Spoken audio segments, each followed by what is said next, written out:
and that's the way it is, and that's the way it's always been, and why should we change it? And then, as you say, a research fellow, bright-eyed, bushy-tails, turns up without a cardiology training number and tells people, no, it's fine, just send them home. Welcome to the sOOPR podcast, designed for medical trainees looking to take time out of training for a clinical research fellowship in the UK. Each week, we'll bring you a 15-minute discussion with a leading expert in the UK medical research process, or from a successful research fellow sharing what they wish they'd known before they'd taken their time out. I'm your host, Nikhil Alawalia, and on behalf of the British Junior Cardiology Association and with support from the BHF Clinical Research Collaborative, we're proud to bring you this series.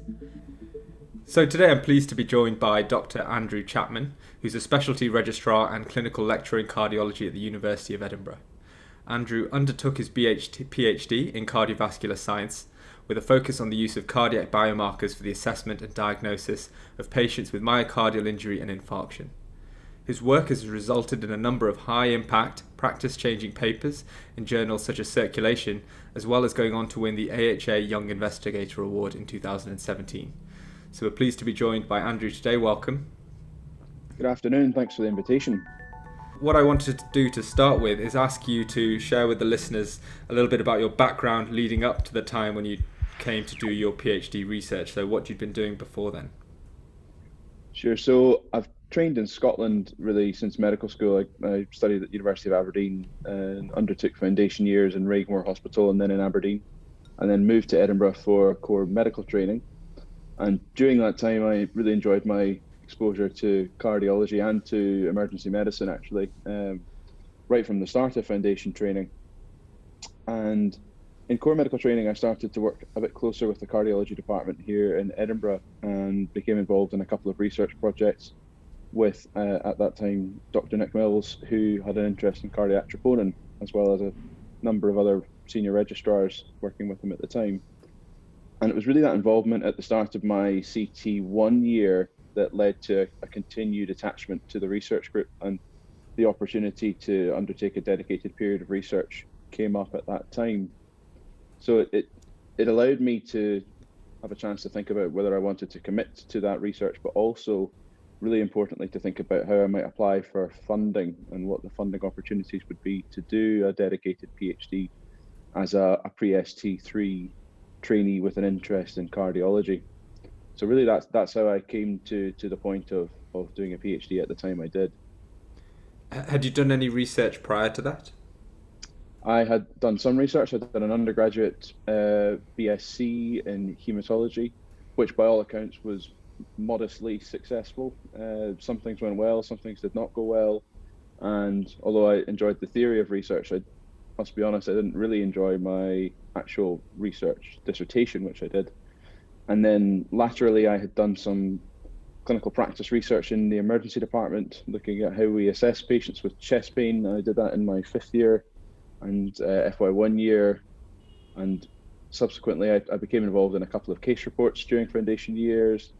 And I think also I did do one research project with colleagues in Aberdeen, looking at intranasal diamorphine use in pediatrics, but really quite a generic series of research projects, which gave me some exposure to how you would conduct good clinical research, but not really specific into cardiology. So you're at the end of your CT2 year, or perhaps even partway through your CT1 year, and you decide you want to do this PhD. What was the next steps that you took to go towards that? So I've been working with Professor Mills and colleagues on setting up the historic trial, which actually just published about 2 months ago now, and this must have been back in 2015, and we just applied for funding, and the study was looking at the implementation of a pathway for using high sensitivity troponin in the emergency department to discharge patients with very low concentrations up front after a single test in some cases. And on the basis of that, we'd worked well together already, and we were thinking about what other areas we were interested in that we might explore. And this concept of type 2 myocardial infarction had been around since about 2011, 2012. And I was quite interested, having seen in practice the number of patients that came in with elevated troponin concentration without a clear cardiac primary diagnosis. I was interested to learn that there hadn't been any prospective mechanistic studies in this area at all.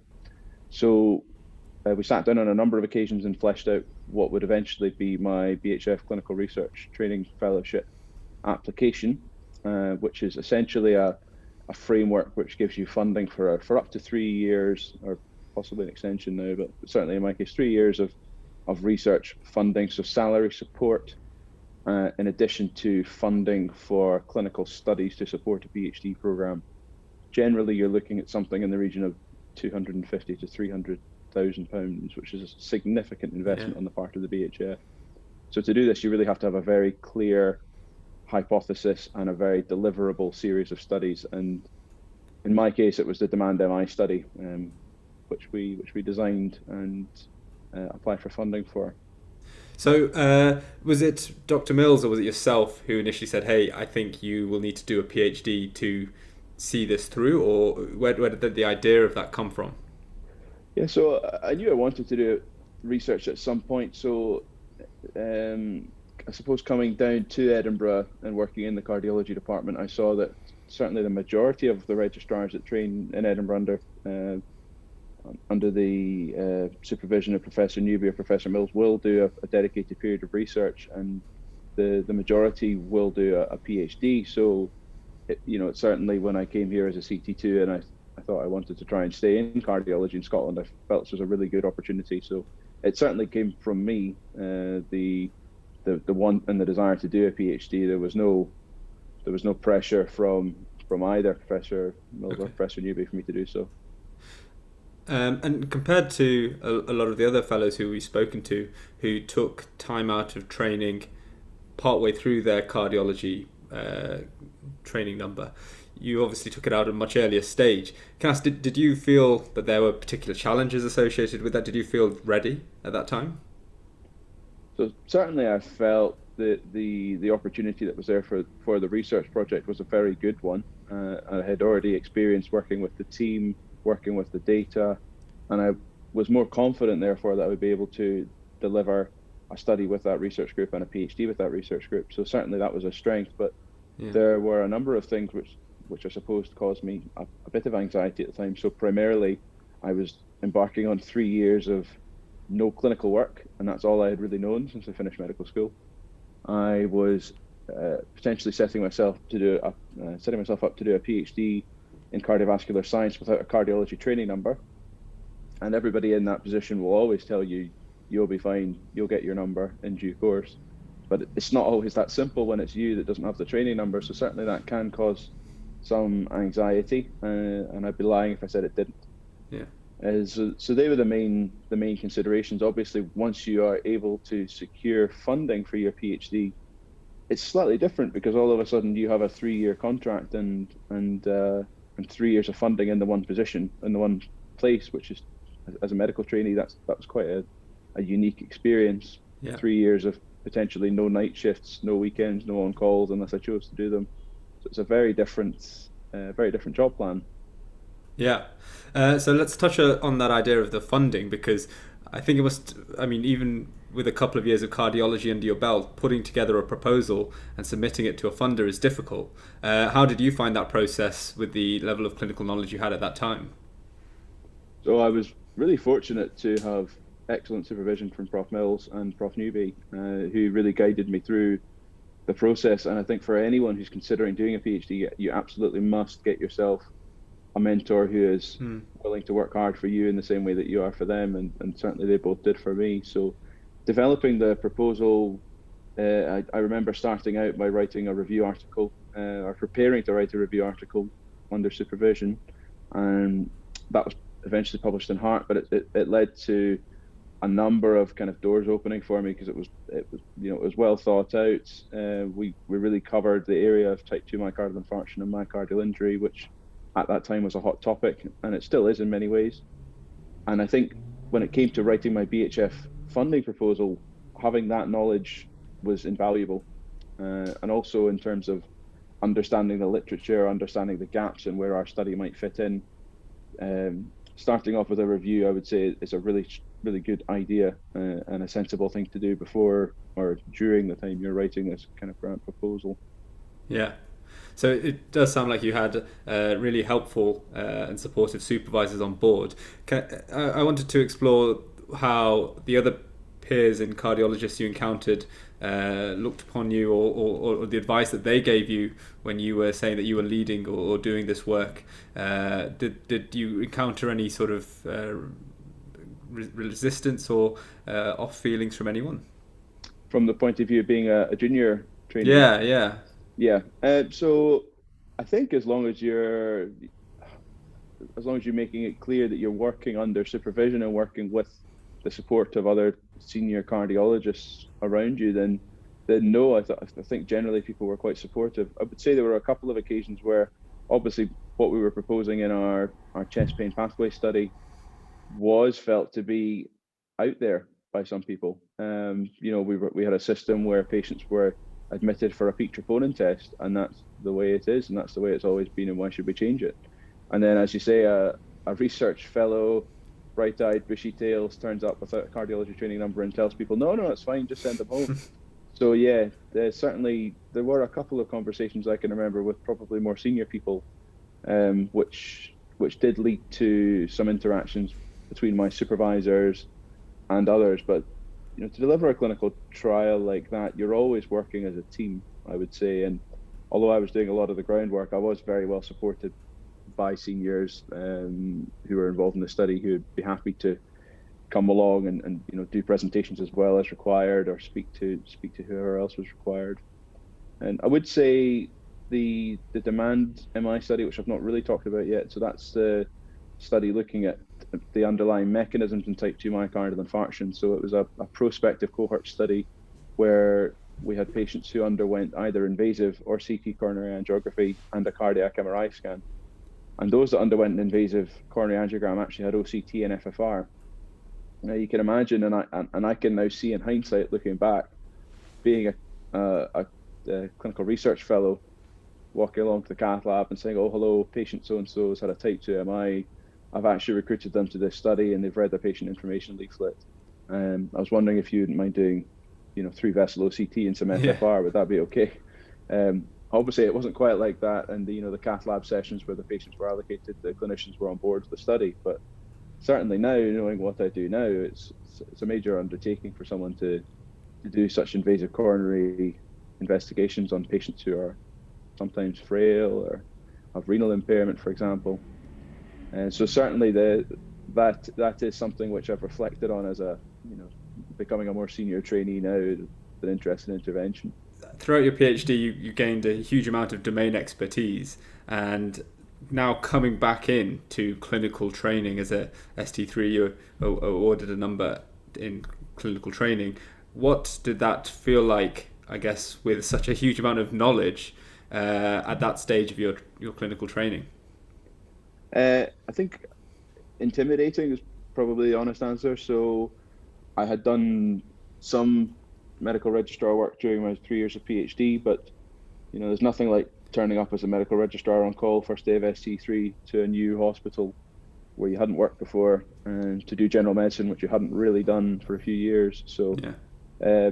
That was quite tough, and I think you do get back into it quite quickly. But I don't know about you, but if I've been on holiday for 2 weeks and then I come back to work, I do sometimes feel a bit rusty, and 3 years is a long time. So there was a bit of anxiety, I suppose, but I got back into it quite quickly. I think the important thing to understand, which I now again understand a bit better on reflection, is that the textbook cardiology knowledge and the academic research knowledge is very different to clinical practice. Yeah, I was very much starting with probably 12 months in total of SHO cardiology under my belt from clinical work, but I'd been in the cath lab a lot. I'd looked at an awful lot of OCT imaging and FFR studies, and I'd looked at a lot of angiograms, but I'd never touched a manifold, never touched a diagnostic catheter. And I think day 2 or day 3 of ST3, I was in the cath lab, kind of starting from scratch. So they're definitely complementary skills, and on a kind of academic or textbook level, my knowledge was obviously pretty good for a new ST3, but there's a lot of clinical cardiology out there, including echo, basic, cath lab, interpretation of other diagnostic imaging, and the clinical practice of diagnosing heart failure, etc., from the end of the bed, and using the stethoscope, looking at the JVP. So there's a number of different skills which you don't get during a PhD that you need to go back and relearn and hone when you start your clinical practice. So during this time, Andrew, who did you have for support alongside your supervisors? Yeah, so I think having a good set of peers around you at work is important. So other people who are doing research at the same time as you can be invaluable. But the most important thing really is your family. And I've had a very supportive now wife of a few years who's put up with my research antics, which was often working reasonably late into the night during a PhD. So you need to make sure that your work remains compatible with your own personal life, and don't let it take over, and make sure you keep up your own interests, be that sport, exercise, music, whatever it is that you have that helps you switch off. It's important to keep that in mind, and hopefully your supervisors will remind you of that as well, because it can be a very stressful time doing a PhD research program, so do bear that in mind. So did you have a explicit chat with your partner about the time commitments and the amount of work you were going to be considering putting into your PhD beforehand, or do you think it was something that they were just really accepting of as it changed throughout? I think there was an awareness that doing a period of PhD research is often associated with a lot of hard work and hard graft, as it were, because you're the one delivering the work. So on a personal level, yes, my wife certainly knew that it was going to be hard work. We didn't have a family at the time, so that made things slightly easier. I now have an 19-month-old son, and having experienced a couple of COVID lockdowns for 2 weeks prior to the introduction of lots of testing, I could not open my MacBook for him wanting to close it. So I have a new level of respect for parents looking after children, trying to do research and clinical work at the same time, because it's incredibly difficult. So that it's a really important consideration. Is it realistic and is it achievable, to do this with your current situation? And I'm not saying I couldn't have done it. I could have done it, but I would have had to change the way I work, definitely. I would have had to be doing earlier mornings, I think, before the baby wakes up, and then trying to rein in the late nights a little bit to make sure I still got some sleep, because as you know, you don't always sleep overnight when you have small people in the house. And again, I think that's another really good reason to have a good mentor. And it doesn't need to be your professor. It might be someone who's done a PhD 1 or 2 years before you, who is in a similar life situation to you, to give you their insights into how best you can cope and devise strategies to get through that research time. Yeah, absolutely. Great. So speaking on that, and to finish off, if you have, I'm sure there'll be a lot of trainees listening who are at that stage in their CT1, CT2, or IMT1, IMT2 now, who are thinking about whether they should do research early on, prior to getting a number. Would you have any words of advice for those trainees who are considering it? Final messages that you'd want to leave them with? So I think the most important thing is to work out what your priorities are. I think if you're committed to a career in cardiology in the longer term, a PhD is not going to weaken your application at all. If anything, it's going to strengthen it. So although my PhD, probably the main things that came out of it were, delivering papers and ultimately writing a thesis, at the time of my application, I didn't have a thesis or a PhD award, so I didn't get any points for a PhD for my NTN application. I had publications, but I'd also spent the time to do some teaching because I was genuinely interested in it, not because it was a box tick. But you have opportunities because you have time. So if you are going to do a PhD before you do apply for your number, make sure that you think about what time you have and what other opportunities there might be for you to do things that might make you a more well-rounded candidate. So do things you're interested in, though. Don't do things for the sake of it. So teaching's a very important one.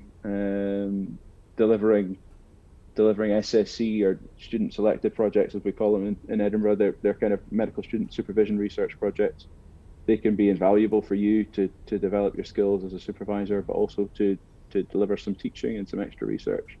And trying to get involved in clinical teaching on the medical courses is important.